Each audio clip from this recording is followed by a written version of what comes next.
ఈరోజు పొద్దుతిరుగుడు పువ్వు పండింది. ఇవన్నీ రాష్ట్ర ప్రభుత్వం సేకరించింది. మరి కనీస మద్దతు ధర ప్రకటించిన కేంద్ర ప్రభుత్వం మనం కొన్న వడ్లు మొత్తం కొనాలి, మనం కొన్న మక్కలు కొనాలి, మనం కొన్న జొన్నలు కొనాలి, మనం కొన్న పొద్దుతిరుగుడు పువ్వు కొనాలి. ఇవి కొనకుండా మేము కనీస మద్దతు ధర ప్రకటించినామంటే ఎన్కొట్టుకో పెద్ద ఆయనే చెప్పిండు, సత్రంలో పెట్టే ఉచిత భోజనానికంట నెల్లూరు పెద్దారెడ్డి రికమెండేషన్ లెటర్ రాసిండంట. సత్రంలో పెట్టేదే ఉచిత భోజనం, దానికి నెల్లూరు పెద్దారెడ్డి రికమెండేషన్లు అవసరం లేదు. ఇవాళ కిషన్ రెడ్డి గారు కూడా గట్లనే మాట్లాడుతుండు.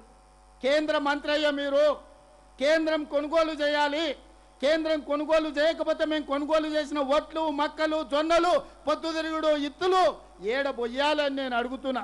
అందుకే ఈనాడు కిషన్ రెడ్డి గారికి విజ్ఞప్తి చేస్తున్నా, తక్షణమే తెలంగాణ రాష్ట్ర ప్రభుత్వం సేకరించిన వడ్లు తడిసిన ధాన్యంతో సహా కేంద్ర ప్రభుత్వంతో కొనిపించాలి. మా మొక్కలు మా జొన్నలు మా పొద్దుతిరుగుడు ఇత్తనాలు కేంద్ర ప్రభుత్వం కొనుగోలు చేయాల్సిందే. ఆ బాధ్యత కిషన్ రెడ్డి గారు తీసుకోవాల్సిందే.